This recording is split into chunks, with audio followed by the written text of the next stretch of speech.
Tu nous formes, tu nous donnes la forme qui te plaît.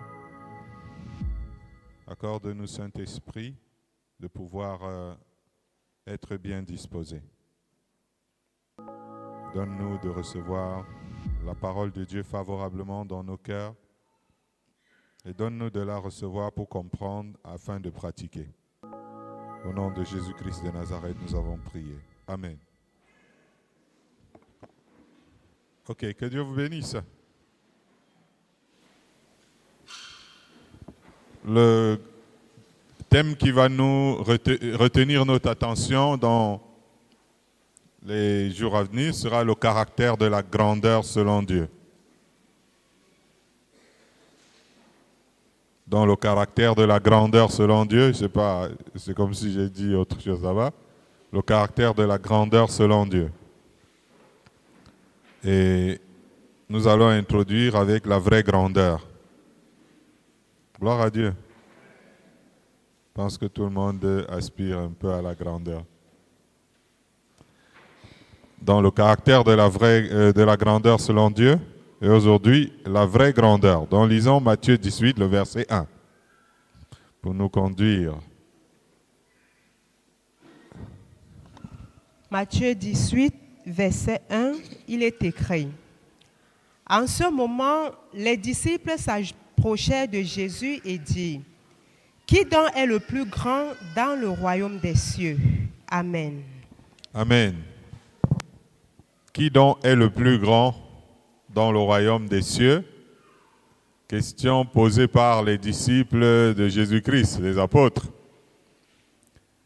L'aspiration à la grandeur repose un peu en chaque homme d'une manière ou une autre. Depuis le ciel, l'ange de lumière avait voulu hisser son rang au-dessus de celui même de Dieu. Adam et Ève aspirèrent sous l'égide du serpent ancien à toujours plus de grandeur. Ils n'en étaient pas moins, hein? Ils étaient assez grands, mais bon, ils ont désiré plus de grandeur. On va dire la mégalomanie même à la limite. Figurez-vous que parmi les disciples de Christ, des débats et des disputes entre eux pour savoir lequel était le plus grand durant leur marche avec le Seigneur Jésus. On peut dire que ça ne concernait pas les choses de la terre, puisqu'ils ne disputaient pas pour être les plus grands de la terre. Quoi qu'il en fût, on était là dans un esprit de compétition. C'est d'ailleurs la maman des fils de Zébédée, à savoir Jean et Jacques, qui vint voir Jésus pour lui soumettre la requête selon laquelle, dans son royaume, elle aimerait voir ses deux fils assis, l'un à la droite de Christ et l'autre à sa gauche. Et Jésus leur avait alors demandé s'ils étaient prêts à payer un prix conséquent. Et eux acquiescèrent. Nous le pouvons. On va dire que c'était alors carrément un coup monté.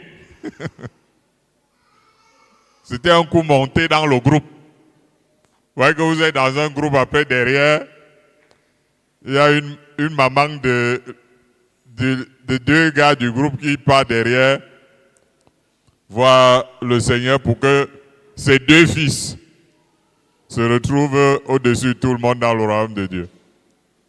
Ça, c'était en fait pour dire qu'il voulait avoir, et elle voulait voir ses deux fils au-dessus de tous les autres. C'est alors que les autres apôtres s'irritèrent contre Jean et Jacques, parce qu'ils trouvaient ça malsain. Cependant, en les voyant tous ensemble venir demander à Jésus lequel d'entre eux 12 était le plus grand, on comprend qu'ils avaient les mêmes aspirations que les deux qu'ils avaient blâmés. N'est-ce pas? Est-ce qu'on est ensemble? On va dire que c'était inné. Qui ne rêve pas d'être du plus haut rang dans le monde, voire dans l'église. Les deux fils de Zébédée avaient certainement pensé atteindre les plus hautes dimensions dans le royaume des cieux que les autres apôtres. Tandis qu'entre eux, il était question duquel d'entre eux aurait le rôle le plus important devant le Seigneur qui les avait appelés. Une fois sur le chemin de Capernaum, Jésus leur demanda de quoi ils avaient discuté. C'était donc devenu carrément une habitude, parce qu'ils avaient l'air des gens qui venaient d'avoir une discussion houleuse. Quand Jésus arrive, les gars se taisent, mais quand les gens viennent de bagarrer, de se quereller, quand tu arrives, tu sens qu'il y a un climat un peu bizarre là. Donc Jésus, en voyant leur attitude, leur demande de quoi avez-vous discuté. Et la Bible dit qu'ils gardaient silence, ils n'ont pas répondu. Parce que là encore, le sujet concernait lequel d'entre eux était le plus grand. Vous voyez? Là, c'est quelque chose qui se passait avec les premiers disciples. Donc, si ça leur arrivait, combien plus ne voyons-nous pas aujourd'hui dans ce qu'on appellerait le corps du Seigneur, le corps du Christ, les communautés, les assemblées, les groupes. On se dit que le vrai leadership, c'est de révéler tout de suite qui est le plus grand dans le groupe, mais Jésus, lui, en marchant avec eux, gardait le suspense. Parce qu'il trouvait important de ne pas en parler en ce moment précis-là. Pendant que ces pensées trottaient dans leur esprit, Jésus voulait que chacun se manifeste en vraie grandeur, en se focalisant sur les réalités qui font la vraie grandeur. Je ne sais pas si vous comprenez ce que je suis en train de dire. Vous voulez savoir qui est le plus grand? Ce n'est pas ce qui est plus important. Il vous faut connaître les réalités qui font qu'on ait cette vraie grandeur. Gloire à Dieu. Donc ça, c'est ce qui nous amène à l'introduction, la vraie grandeur, par rapport à notre thème à venir, le caractère de la grandeur selon Dieu. Alors nous allons lire un passage dans la Bible. Je sais que le message te concerne, parce que tu as des grandes aspirations, je suppose. Lisons Daniel 7, versets 20 à 24.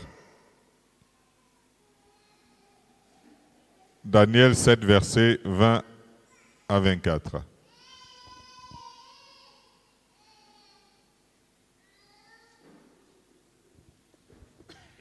Daniel 7, 20 à 24, je lis.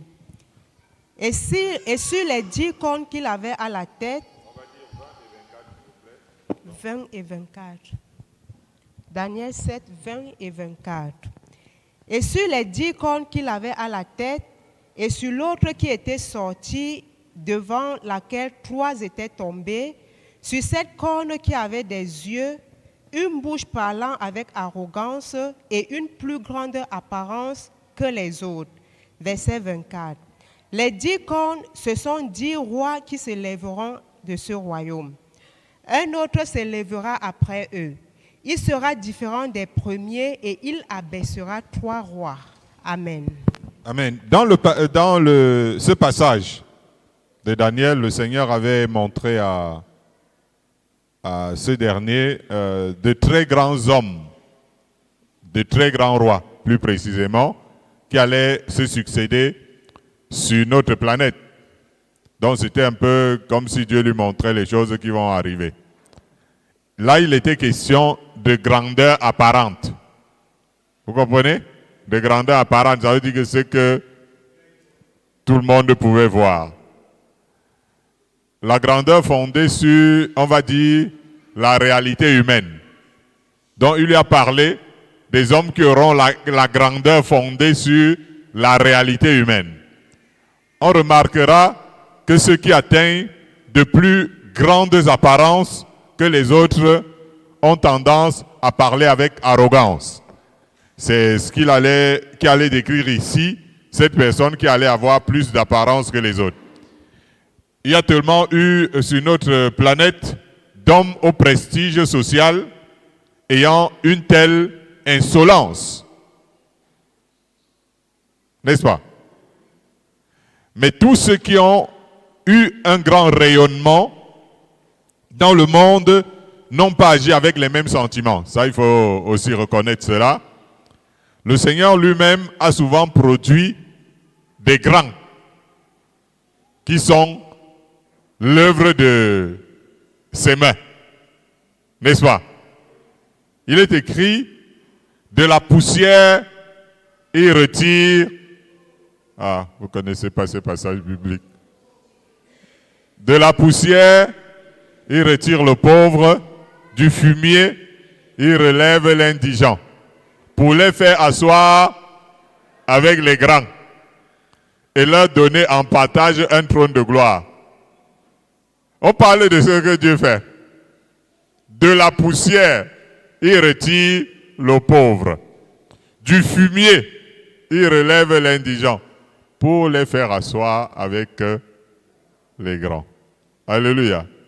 Ça veut dire que Dieu s'est enrichi. Dieu s'est élevé. Voilà, vous ne dites pas amen parce que, en tout cas, il y en a qui ont déjà dit que bon, ça ne me concerne plus. Quand on dit que Dieu s'est enrichi, Dieu s'est élevé, il dit bon frère, dis amen. Le frère qui est à côté. C'est ça, non? Quand on pense à David le berger, l'inconnu, parce que beaucoup de gens, on parle de David, ça, waouh, mais il faut revenir en arrière. David, c'était un berger. Et pour savoir ce que ça veut dire un berger, c'était exactement les gars wadjo, que vous voyez souvent, avec le bâton, en train d'amener leurs animaux quelque part. C'était ça, la fonction de David. Vous comprenez? Et ce n'était pas son troupeau, c'était le troupeau de ses parents, dont lui, il devait gérer ça. Et lorsque nous lisons l'histoire de David, nous remarquons, avec l'expérience où Samuel est parti chez eux, que David était le dernier de la famille. Plus tard, il est devenu le héros du peuple. Et finalement, le roi oint. Il est écrit concernant ce garçon qui tapait les bœufs. Il y a un passage dans la Bible qui dit David s'établit dans la forteresse qu'il appela Cité de David. Il fit de tous côtés des constructions, en dehors et en dedans de Milo. David devenait de plus en plus grand et l'Éternel, le Dieu des armées, était avec lui. Voilà, là on parle du gars qui était derrière le troupeau de son père. Et maintenant on est en train de dire comment Dieu a intervenu dans sa vie jusqu'à ce point. Jusqu'à ce qu'il a été capable de bâtir des constructions immenses et de bâtir toute une ville. Du pauvre, de l'inconnu, Dieu lui a donné le plus haut rang et il était devenu le plus connu. Je ne sais pas si vous comprenez ce que ça veut dire. Hein? Du pauvre à l'inconnu qu'il était. Dieu lui a donné le plus haut rang et il est devenu le plus connu de tout le royaume d'Israël et les royaumes alentours. Vous imaginez le scénario. Vous partez du gars qui tape, allez, partez comme ça. Allez, le troupeau dérange un peu, tu cours derrière, tu coupes un peu là, tu amènes. Et à la fin, voilà le résultat. Gloire à Dieu. Le Seigneur lui dira, j'ai été avec toi partout où tu as marché, j'ai exterminé tous tes ennemis devant toi et j'ai rendu ton nom grand, comme le nom des grands qui sont sur la terre. Alléluia. Il dit, j'ai rendu ton nom grand, comme le nom des grands qui sont sur la terre. C'est le terme de Dieu. Il dit que Dieu sait qu'il y a les grands sur la terre. Hein? Et il a dit, quand il a vu David, il a dit que ce petit ici qui est inconnu là, je vais faire de lui un grand et je vais lui donner un nom grand comme le nom des grands qui sont sur la terre. Comme nous l'avions dit, quand Dieu veut élever véritablement, quelqu'un, il te donne un grand nom sur la terre. Alléluia. On parle de quelqu'un d'illustre renommée. Pas de celui qui est tristement célèbre, hein, parce qu'il y a des gens qui sont, on parle de partout dans le monde, mais d'une manière assez triste. Cependant, quand on parle d'un autre qui vient après lui, son fils, le roi Salomon fut plus grand que tous les rois de la terre, par les richesses et par la sagesse. Le roi Salomon fut plus grand que tous les rois de la terre, par la richesse et par la sagesse. Tout le monde cherchait à voir Salomon pour entendre la sagesse que Dieu avait mise dans son cœur. Je suis en train de lire un passage biblique. Et chacun apportait son présent, des objets d'argent et des objets d'or, des vêtements, des armes, des aromates, des chevaux et des mulets.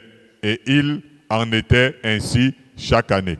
Salomon était déjà devenu le plus grand de tous les rois de la terre. Mais maintenant, étant devenu grand, les gens ne faisaient que lui apporter de l'or, de l'argent, des richesses chaque année, alors qu'il dépassait déjà tout le monde. C'était à ce point-là, la grandeur que Dieu avait donnée à Salomon, qui était le moins encombrant, le moins présent des fils de David. Les autres, c'était le bruit. Waouh, on n'entendait jamais parler. Quand Salomon, on vient parler de lui, c'est à un moment donné là.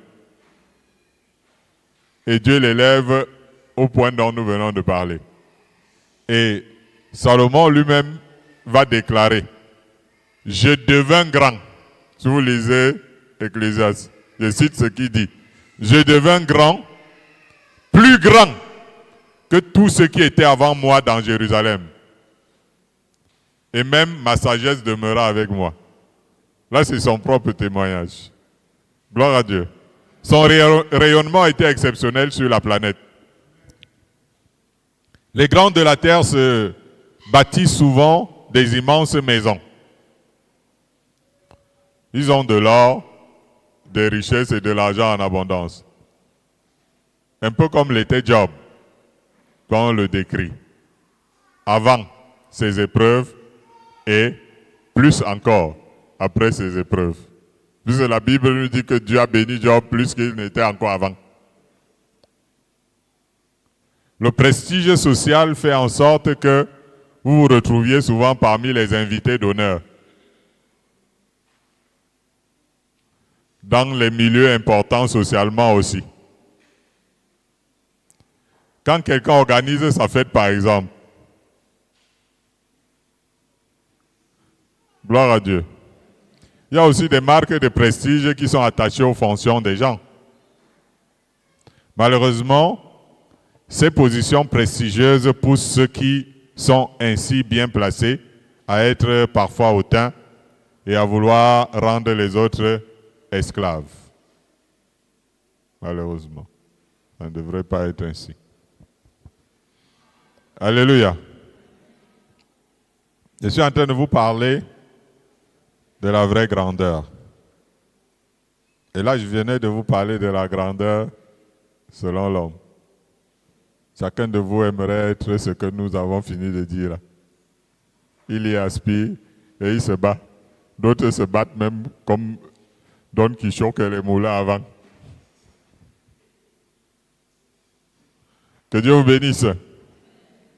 Lisons Matthieu 5, verset 18 à 20. La vraie grandeur.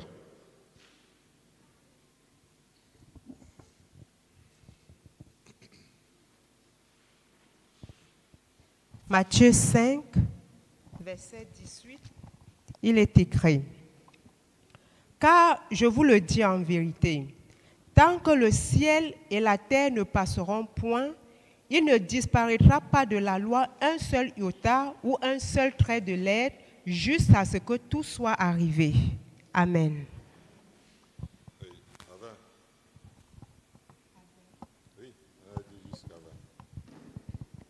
18 à 20. 18 à 20, ok, je reprends. Car je vous le dis en vérité, tant que le ciel et la terre ne passeront point, il ne disparaîtra pas de la loi un seul iota ou un seul trait de lettre jusqu'à ce que tout soit arrivé. Celui donc qui supprimera l'un de ses plus petits commandements et qui enseignera aux hommes à faire de même sera appelé le plus petit dans le royaume des cieux. Mais celui qui les observera et qui enseignera à les observer, celui-là sera appelé grand dans le royaume des cieux. Car je vous le dis, si votre justice ne suit pas celle des scribes et des pharisiens, vous n'entrerez point dans le royaume des cieux. Amen. Amen. Depuis très longtemps, Jésus avait parlé de ce qu'on vient d'entendre. Ses apôtres étaient là. Mais ça leur est passé par l'esprit. Parce qu'ils ont continué d'avoir des débats, de savoir lequel est le plus grand dans le royaume des cieux. Pourtant, Jésus avait déjà longtemps avant parlé.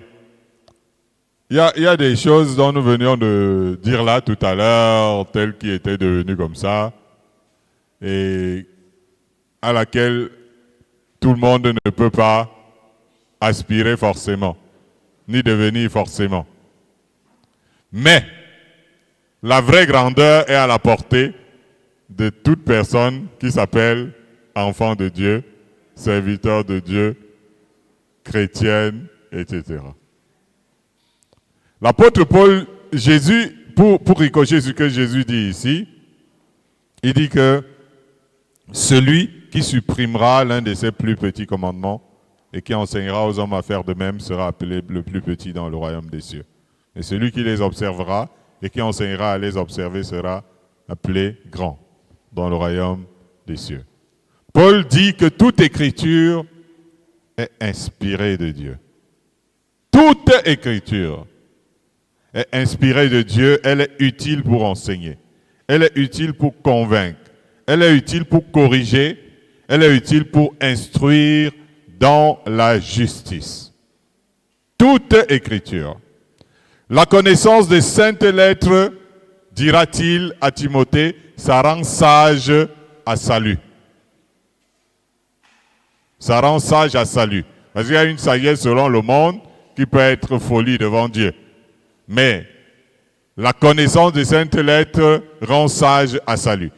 Nous devons tenir compte de la Bible, de l'Ancien au Nouveau Testament. Je suis en train de vouloir que vous compreniez ce que Jésus disait aux pharisiens. Celui qui supprimera et qui enseignera aux hommes à en faire de même, il sera le plus petit dans le royaume de Dieu.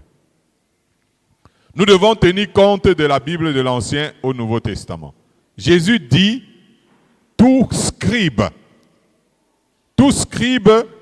instruit de ceux qui regardent le royaume des cieux est semblable à un maître de maison qui tire de son trésor des choses nouvelles et des choses anciennes. Tout scribe instruit du royaume des cieux.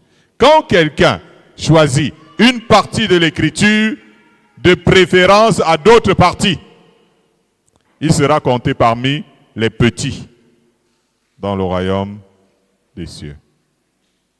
Alléluia. Je pense que je suis déjà dans l'introduction de la vraie grandeur. Parce que nous avons vu la grandeur selon l'homme. Il faut connaître l'écriture dans sa globalité. Il faut tenir compte de l'écriture dans sa globalité. Parce que l'homme vivra de toute parole, pas de certaines paroles, mais de toute parole qui est sortie de la bouche de Dieu. Le seul problème en réalité, lorsque nous aspirons à la connaissance de la parole de Dieu dans son intégralité, demeure la compréhension. La compréhension des Écritures, la compréhension de la puissance de Dieu. Les Juifs, c'est des personnes qui étaient, les pharisiens, docteurs de la loi, très attachés aux Écritures. Mais Jésus va leur dire, vous ne comprenez ni les Écritures ni la puissance de Dieu. Alors vous allez comprendre donc que c'est très important de tenir compte de l'Ancien au Nouveau Testament, le seul problème devenant la compréhension. La compréhension des Écritures, la compréhension de la puissance de Dieu. Le problème encore, c'est de saisir l'esprit qui est derrière la lettre. Je ne sais pas si quelqu'un est avec moi. Il y a des gens qui se plaignent ici. Oh, on ne comprend pas bien, souvent même la prédication, etc. Vous voyez donc que le problème, c'est de saisir l'esprit derrière la lettre. Puisque même, dira Paul, la loi est spirituelle. L'apôtre Paul va dire que le problème que les Juifs ils vont avoir avec Jésus, le problème par rapport à la manière qu'ils ont appréhendé et pratiqué, c'est qu'ils n'avaient pas compris que la loi était... Mais il faut éviter le pharisianisme. C'est là que nous revenons dans notre passage. Le pharisianisme qui consiste à dire aux autres de faire ce qu'on ne pratique pas soi-même. Prêcher par l'exemple. Pratiquer. Connaître l'ensemble des Écritures, comprendre et pratiquer, voilà les plus grands du royaume des cieux, dit Jésus. Peut-être avez-vous été petit, selon l'homme, mais grand dans le royaume des cieux. Voilà la clé. La grandeur, c'est un caractère noble et exceptionnel. Ça concerne forcément le connaisseur et le pratiquant des Écritures. Le Seigneur disait à la nation d'Israël, si tu obéis à la voix de l'Éternel ton Dieu, en observant et en mettant en pratique tous ces commandements que je te prescris aujourd'hui, je cite la parole de Dieu, l'Éternel ton Dieu te donnera la supériorité sur toutes les nations de la terre.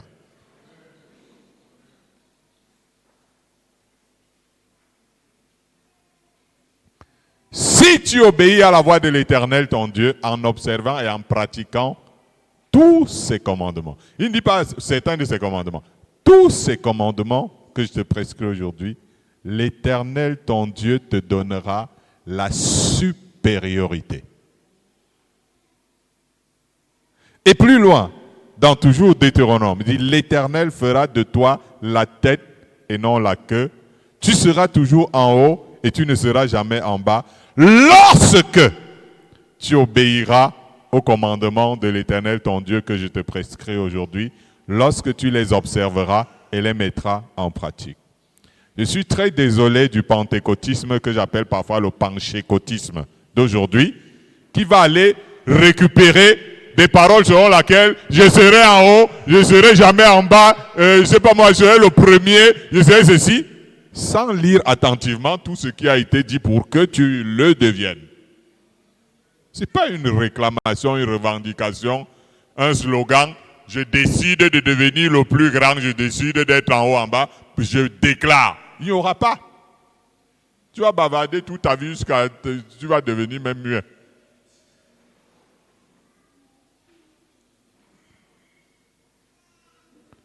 Comment peut-on mieux l'exprimer que ce que nous venons d'entendre là?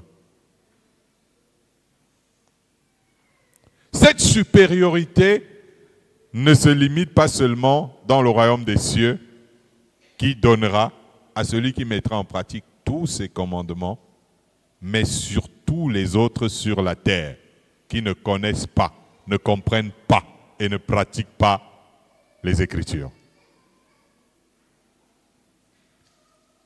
C'est un haut prestige moral. On peut aussi citer Deutéronome, où il est écrit « Vous les observerez et vous les mettrez en pratique, car ce sera là votre sagesse et votre intelligence aux yeux des peuples qui entendront parler de toutes ces lois et qui diront « Cette grande nation est un peuple absolument sage et intelligent. »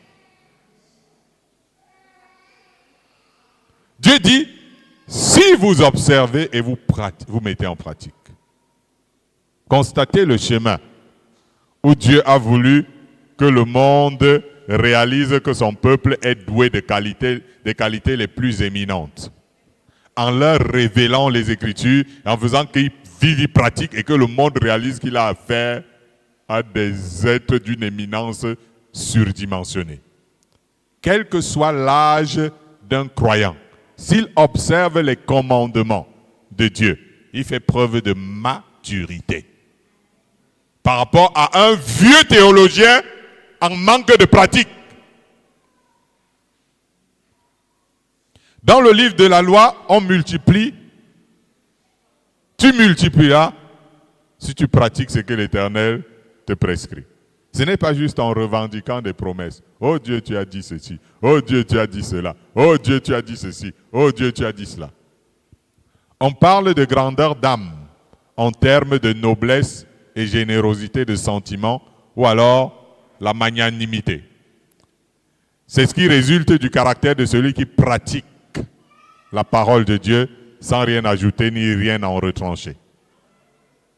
Nous ne devrions souffrir d'aucun complexe dans ce monde à partir du moment où le Seigneur a dit « Il n'y aura point d'indigence chez toi, car l'Éternel te bénira dans le pays que l'Éternel ton Dieu te fera posséder en héritage, pourvu seulement que tu obéisses à la voix de l'Éternel ton Dieu en mettant soigneusement en pratique tous ces commandements que je te prescris aujourd'hui. » Je suis en train de te dire, toi qui m'écoutes, tu dois comprendre là où il y a ton problème. Tout simplement. Pourquoi tu n'évolues pas? Pourquoi tu ne hikes pas? Pourquoi tu ne vas pas plus haut? Etc. Jésus dit que celui qui écoute sa parole et qui la met en pratique est semblable à un homme prudent qui bâtit sa maison sur le roc. Ça veut dire qu'il est en train de bâtir sa vie, son avenir, sur un fondement inébranlable. Il est en train de bâtir sa vie et son avenir sur un fondement indestructible. Gloire à Jésus. Alors ils viennent lui demander qui est le plus grand dans le royaume des cieux. C'est une question importante. Lisons Matthieu 11, verset 11.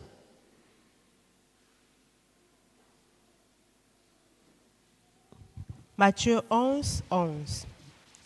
Je vous le dis en vérité, parmi ceux qui sont nés de femmes, il n'en a point paru de plus grand que Jean-Baptiste. Cependant, le plus petit dans le royaume des cieux est plus grand que lui. Amen. Gloire à Dieu. Là, nous sommes dans un moment précis. Jésus est en train de parler à un temps précis. Il est sur la terre. Le monde existe depuis des millénaires. Et il dit de toutes les personnes qui sont nées de femmes, c'est-à-dire qui ont sillonné la planète, en tant qu'être humain, et on n'a pas eu de plus grand que Jean-Baptiste. Si on tient compte des propos de Christ ici, on va dire de tous les prophètes de l'Ancien Testament, il n'en a point paru de plus grand que Jean-Baptiste. C'est comme pour dire Jean-Baptiste plus grand qu'Abraham. Jean-Baptiste plus grand que Moïse. Jean-Baptiste plus grand que Samuel, Élie, Ésaïe, Daniel, pour ne citer que cela. Il faut dire que ce ne sont pas les spéculations humaines, mais c'est Jésus qui le déclare ici. Ce n'est pas une histoire du bar, où il y a souvent dans le bar, ouais, c'est toi qui es plus grand, non, c'est Drogba. D'autres disent non, c'est Messi, Maradona. Non, ce n'est pas ce genre de discussion. Entre des sous-là qui sont en train de bavarder pour rien. Jésus ne peut pas être, il n'est pas en train de spéculer. Il dit. Alléluia. C'est donc la vérité ici. Jean-Baptiste est le premier prophète du Nouveau Testament. Voilà, parce que maintenant il faut commencer à voir où Jésus a de nous raconter quelque chose s'il y a quand même des indices qui parlent quand même pour lui. Le premier prophète du Nouveau Testament, c'est qui? Le ministère de l'Ancien Testament était un ministère de la mort et de la condamnation. Celui du Nouveau Testament, dont Jean est le premier prophète, est le ministère de l'Esprit et il est plus glorieux de fait. Ça, c'est d'un. Jean se trouve être le précurseur direct du Messie. Ça fait encore un autre aspect. Ici, il est question de ministère don. Alléluia. Ça veut dire que le ministère de Jean-Baptiste était plus grand que le ministère de toutes les personnes qui ont rendu ministère aux hommes avant lui. Et quand on parle du ministère, la prédication et le baptême de repentance constituent le ministère de Jean-Baptiste. Vous imaginez qu'il est le seul dont Jésus a repris le ministère. Jésus n'est pas allé imiter le ministère de Moïse, ni ceci, etc. Jean-Baptiste a apporté un ministère de prédication à la repentance et de baptême d'eau. Et Jésus qui vient derrière lui reprend le ministère en question. Il imite ce ministère-là. Alléluia. Tout autant le baptême d'eau par immersion et la prédication de la repentance. Car, disait Jésus, tout autant que Jean-Baptiste, le royaume des cieux est proche.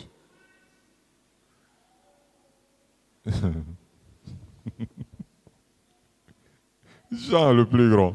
Jésus est venu lui-même, en personne si vous voulez, dans le jardin se faire baptiser par Jean-Baptiste.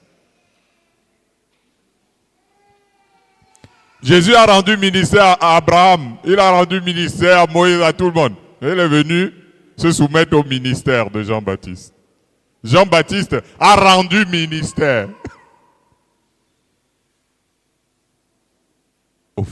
à Dieu.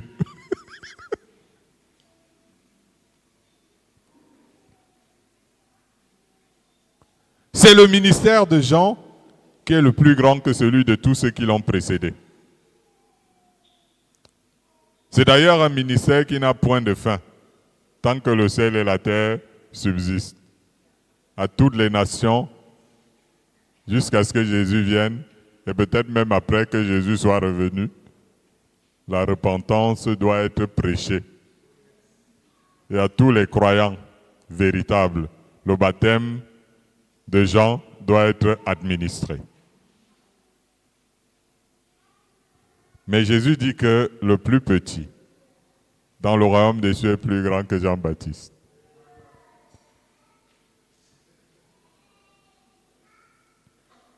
Et je voudrais que vous compreniez que ça demeure en termes de ministère. Puisque c'est de par son ministère qu'il est plus grand que tous ceux qui l'ont précédé.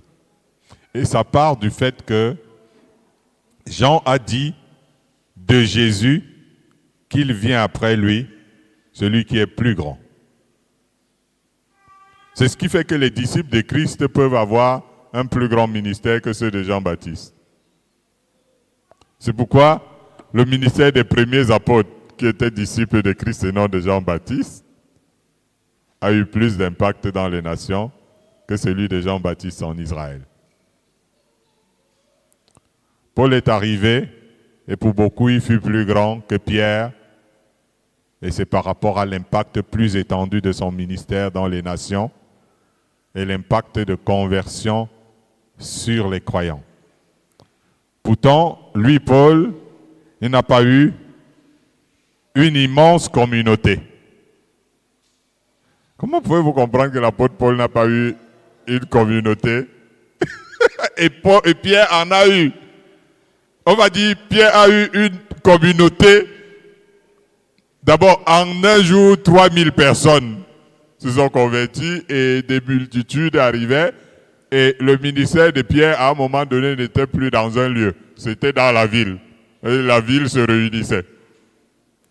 Et vous me dites, c'est pas vous. La Bible démontre que Paul est venu être encore plus grand. Sans avoir cette foule. Son impact, quand on revient 2000 ans plus tard, l'impact du ministère de Paul, il n'y a pas de débat par rapport à celui de Pierre. Pourtant, il n'a pas eu une grande communauté. Notez que le grand, dans cet ordre d'idées, c'est celui qui a le rôle le plus important, le plus durable, qui va au-delà de sa vie. Et là, c'est par rapport au royaume des cieux. C'est cela la gloire d'un ministère, lequel dont le ministère aura le plus réconcilié les hommes avec Dieu. Au-delà de son propre temps et l'impact de réconciliation de ce qu'il aura fait avec Dieu même au-delà. Paul dit, ceux qui remplissent convenablement leur ministère s'acquièrent un rang honorable et une grande assurance dans la foi en Jésus-Christ.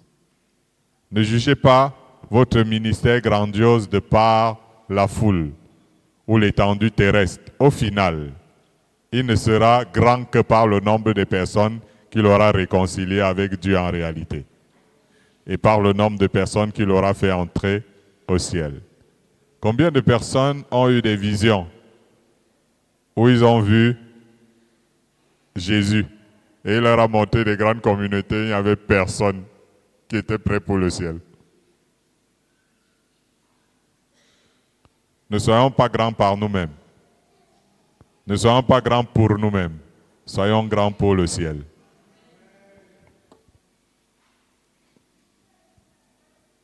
Voilà. Il y a un qui se plaint. On ne comprend pas quand le Père parle. Bon, ok. Gloire à Dieu. C'est trop flou comme ça. Allez. Que le Saint-Esprit apporte le déclic, et puis tout le monde se met à comprendre. Mais c'est très important pour porter du fruit. Lisons 1 Corinthiens 12, versets 3 à 5, verset 12, verset 16 à 17, verset 26. Donc je vais un peu doucement. 1 Corinthiens 12, du verset 3 à 5, le verset 12, le verset 16 à 17, le verset 26. Nous parlons de la grandeur, de la vraie grandeur. 1 Corinthiens 12, verset 3.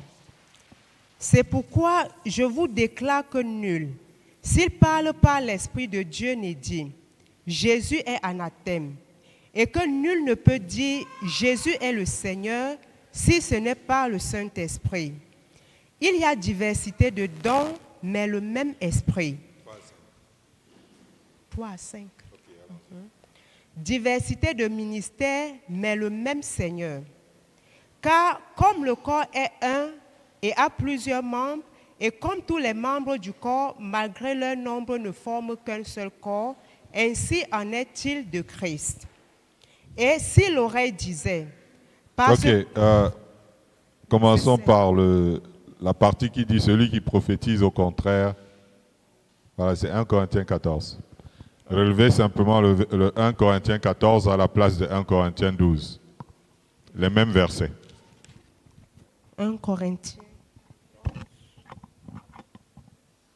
Les mêmes versets. Verset, ok. 1 Corinthiens 14, versets 3 à 5 déjà. Je lis. Celui qui prophétise, au contraire, parle aux hommes, les édifie, les exhorte, les console. Celui qui parle en langue s'édifie lui-même. Celui qui prophétise édifie l'Église. Je désire que vous parliez tous en langue, mais encore plus que vous prophétisiez. Celui qui prophétise est plus grand que celui qui parle en langue, à moins que ce dernier n'interprète pour que l'Église en reçoive de l'édification. Verset 12. De même, vous, puisque vous aspirez aux dons spirituels, que ce soit pour l'édification de l'Église, que vous cherchez à en posséder abondamment. Versets 16 à 17. Autrement, si tu rends grâce par l'Esprit, comment celui qui est dans les rangs de l'homme du peuple répondra-t-il Amen à ton action de grâce, puisqu'il ne sait pas ce que tu dis? Tu rends, il est vrai, d'excellentes actions de grâce, mais l'autre n'est pas édifié. Verset 26. Que faire donc, frères? Lorsque vous vous assemblez, les uns ou les autres parmi vous ont-ils un cantique, une instruction, une révélation, une langue, une interprétation? Que tout se fasse pour l'édification. Amen. Amen. Ce n'est pas une comparaison de ministère ou de dons dont Paul veut absolument parler dans le passage que nous venons de lire. Jésus disait que vous êtes le sel de la terre. Il disait vous êtes la lumière du monde. Ça veut dire qu'une vie monastique ne sert qu'à soi tout seul. Une vie de moine ne sert qu'à soi tout seul. La relation que nous cultivons avec le Seigneur pour notre édification, pour notre propre maturité et notre spiritualité personnelle doit servir aux autres, pas seulement à nous. C'est pourquoi celui qui prophétise est plus grand que celui qui parle en langue. Si ce que vous faites est incompréhensible pour les autres, ça ne leur sert de rien. C'est celui dont le message est le plus accessible, compréhensible, le plus simplifié. C'est celui-là qui sert à l'édification de l'Église. Interpréter dans ce sens, c'est vouloir dire expliquer. Celui qui aura le mieux expliqué le message est celui qui aura le plus édifié l'Église. Le don spirituel, ce n'est pas pour briller, mais pour l'édification de l'Église. Mais l'édification, c'est surtout une instruction qui conduit à la vertu. Je viens de dire quoi? Il faut que vous reteniez cette phrase. L'édification, c'est une instruction qui conduit à la vertu. Est-ce qu'on peut répéter ça?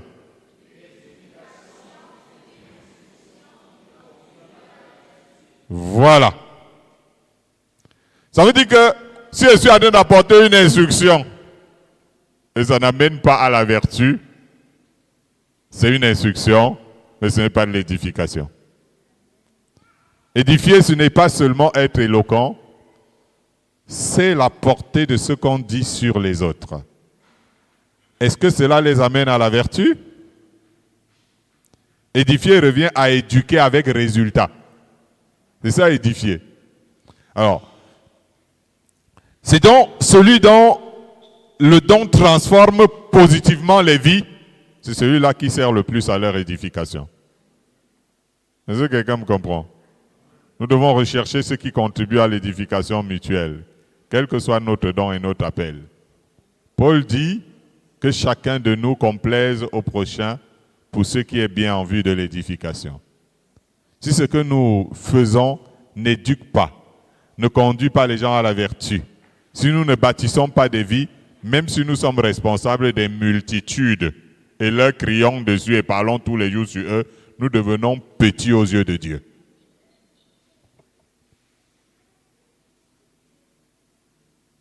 Mais en dehors du message, l'une des grandes choses par rapport à l'édification, c'est la charité. C'est-à-dire l'amour de Dieu en action et en vérité dans le cœur des croyants. Quand l'amour de Dieu n'est pas en action en vérité, il détruit les valeurs de notre message. Et au bout du compte, notre message ne portera pas de fruits. Paul dit que tout est permis, mais tout n'édifie pas. Puisque nous parlons d'édification. Il a répété 2 mots, mais nous rebondissons sur celui qui nous concerne. L'impact positif de ce que nous faisons sur les gens, c'est l'importance à considérer.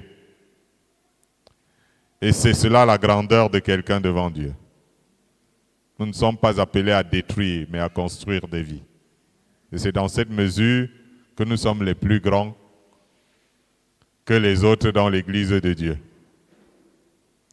C'est d'ailleurs la raison pour laquelle Christ a donné aux uns d'être apôtres, prophètes et tous les autres ministères pour l'édification des saints en vue de l'œuvre du ministère. Ce qui sort de nous doit servir à l'édification et communiquer la grâce divine pour la transformation merveilleuse et positive des vies. Celui qui a le plus d'impact sur cet ordre est le plus grand dans l'Église de Dieu. Celui dont l'œuvre transforme quelqu'un.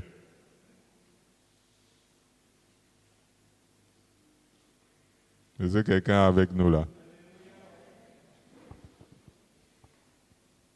Alors il va à Jésus, lequel est le plus grand?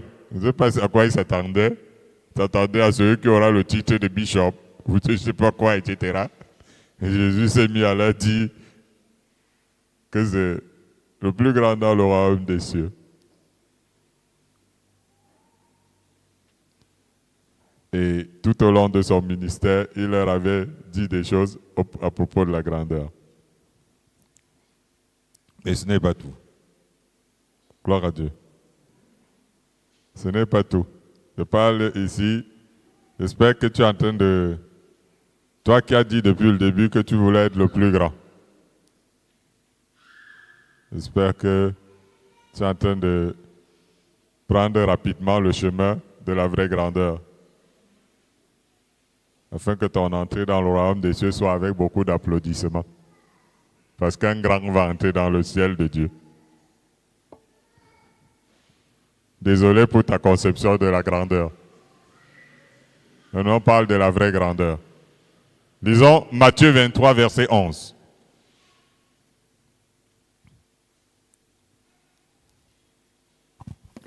Matthieu 23, verset 11. Le plus grand parmi vous sera votre serviteur. Amen. Amen. Mais ça, c'est un coup de poignard sur notre dos.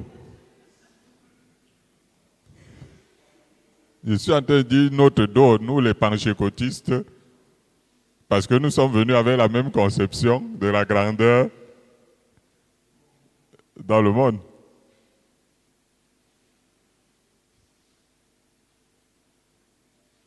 Qui est le plus grand parmi nous?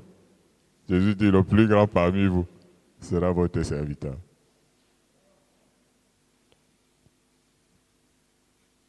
Qui est le plus grand?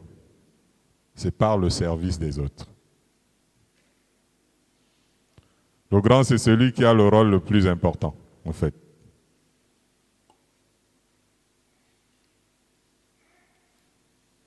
Quelqu'un a dit que l'administration était comme les livres d'une bibliothèque. Vous voyez, dans une bibliothèque, on met les livres les plus importants à portée de main en bas. Les livres les plus haut placés, on les lit même souvent jamais. Le grand, c'est celui qui a le rôle le plus important. Et d'après Jésus, le rôle le plus important, ce n'est pas celui qui est servi qui a le rôle le plus important. c'est celui qui travaille pour la cause des intérêts des autres. C'est celui-là qui a le rôle le plus important. Celui qui favorise ou qui est le plus utile aux autres, c'est lui le plus grand. La grandeur, c'est un caractère noble et exceptionnel, nous l'avons dit plus haut. Le service en est une démonstration indéniable aux yeux du Seigneur. On se dit comme les religieux, que le plus grand a le plus gros titre. Le plus grand parmi nous, c'est celui qui aura le plus gros titre. En tout cas, c'est ce qu'on voit dans nos milieux. Celui qui aura la plus grande place. Ce n'est pas la même vision dans la pensée de Christ. Jésus dit, car quel est le plus grand? Celui qui est à table ou celui qui sert? Il teste leur psychologie. Il a dit, quel est le plus grand? Celui qui est à table ou celui qui est en train de le servir?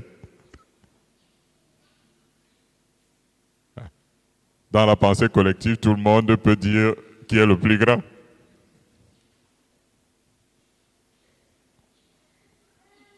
Et après avoir posé la question, il dit, n'est-ce pas celui qui est à table? C'est-à-dire, il revient sur leur pensée. Il répond à leur place. N'est-ce pas celui qui est à table? Et il ajoute, et moi, cependant, je suis au milieu de vous comme celui qui sert.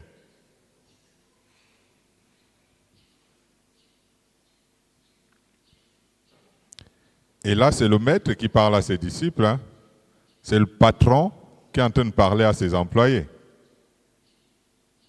Ainsi, dans la pensée chrétienne, le plus grand, c'est celui qui sert le plus les autres, et non celui qui est servi par les autres. Autrement dit, c'est celui qui est le plus utile aux autres qui est plus grand que eux. Jésus dit, c'est ainsi que le Fils de l'homme est venu, non pour être servi, mais pour servir et donner sa vie comme la rançon de plusieurs. Jésus a démontré qu'il était le plus grand par le service des autres et le don de soi pour les autres. C'est ce qui veut dire servir le plus. Ce qui veut dire servir le plus aux autres. Aux yeux de Dieu, c'est être le plus grand. Jésus a dû se dépouiller lui-même par rapport à la pensée humaine en prenant la forme de serviteur. Ce qui faisait de lui un simple homme. Un simple homme. Parce qu'on sert les plus importants aux yeux des hommes. Ne sommes-nous pas les serviteurs de Christ? Le serviteur serait-il plus grand que son maître? Ou l'apôtre plus grand que celui qui l'a envoyé? C'est les questions que Jésus est en train de poser. C'est une question qu'il posera assez grand quand il va venir.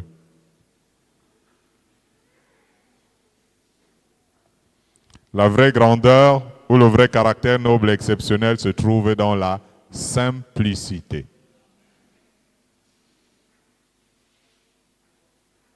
Si vous voulez être le plus grand, soyez plus serviteur que tout le monde en toute simplicité. Voilà, on ne comprend pas le message de l'homme de Dieu. Voilà. Il y a une différence que je ne comprends pas. Je veux pas aller dans ta direction là. Ta conception des choses là, je ne suis pas chaud sur ça. Je veux dire, je ne comprends pas. Qui t'a dit que tu ne comprends pas? Tu dois renoncer à toi-même et accepter le jour que Christ te propose. Tu comprendras tout.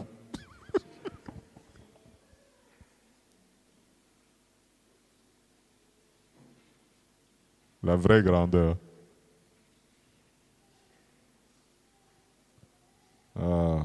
Est-ce que nous sommes même souvent avec le Seigneur? Alors nous l'appelons pour nous sauver, mais sa conception n'est pas la nôtre. Alors, lisons Psaume 68, verset 32. Psaume 68, le verset 32.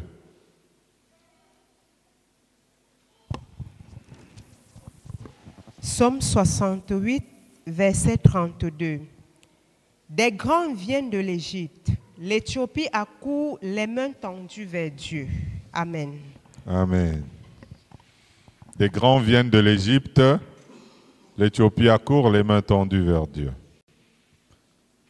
C'est ici une prédiction du roi David en tant que prophète. L'Égypte et l'Éthiopie de son époque représentaient le continent noir, l'Afrique d'aujourd'hui. Vous croyez, à l'époque de David, la préhistoire, il y avait le Cameroun,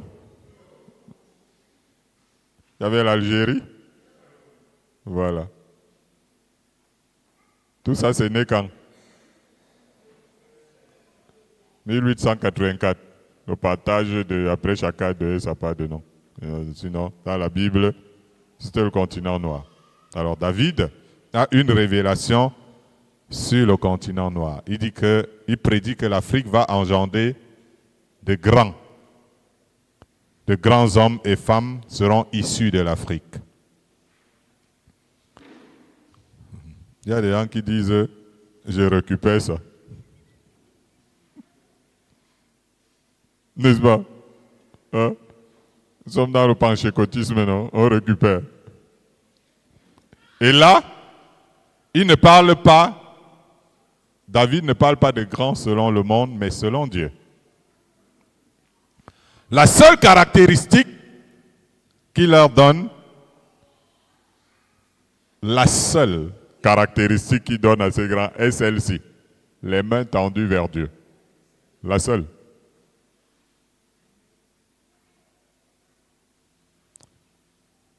Ces grands qui seront issus de l'Afrique, la caractéristique seront leurs mains tendues vers Dieu. Voilà ce qui va les caractériser. Ce qui veut dire que ce sont des grands hommes et femmes de prière d'une part, des louangeurs et des adorateurs de l'autre. C'est ça qui veut dire les mains tendues vers Dieu.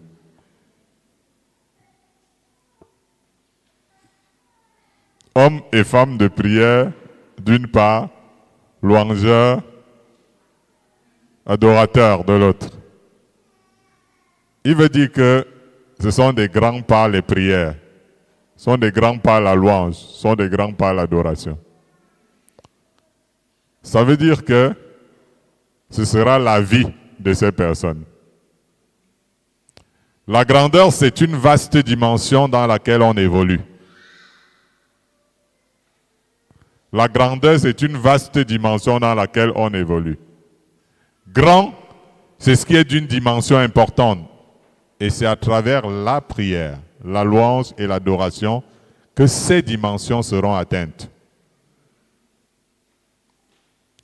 Dans le livre d'Apocalypse, on montre beaucoup de grands de la terre qui ont prospéré en prêtant allégeance au système antichrist dans le monde. On les présente dans le livre d'Apocalypse. Ils se sont prosternés devant le diable et il leur a donné richesse et pouvoir. Cependant, on a vu des grands depuis l'ange de lumière dont la grandeur avait été donnée par Dieu, mais qui lui ont manqué de respect. Mais Dieu a prévu, venant du continent, des grands qui auront plutôt prêté allégeance à Dieu et à son Christ. Il s'agit des héros de la foi qui défendent et qui se réjouissent de la grandeur de Dieu. Dieu ne se gêne pas d'engager avec eux une sainte lignée. Dieu est capable de commencer une nouvelle lignée avec toi, une nouvelle postérité, une nouvelle nation avec toi, qui devient grand sur la terre de par son impact.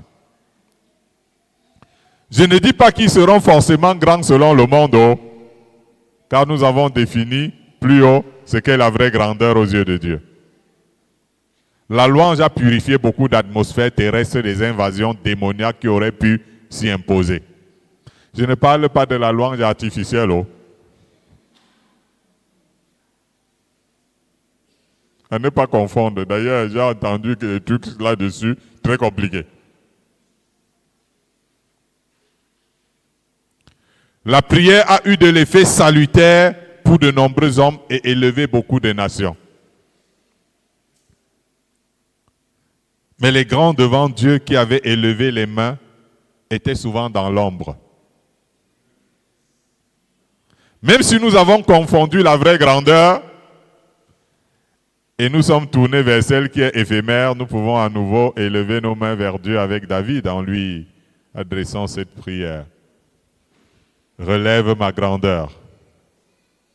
Console-moi de nouveau. Alléluia. Tu as besoin que le Seigneur relève ta vraie grandeur. Est-ce que tu peux réfléchir sur ce que tu as entendu à l'introduction de notre message qui portera sur le caractère de la grandeur selon Dieu?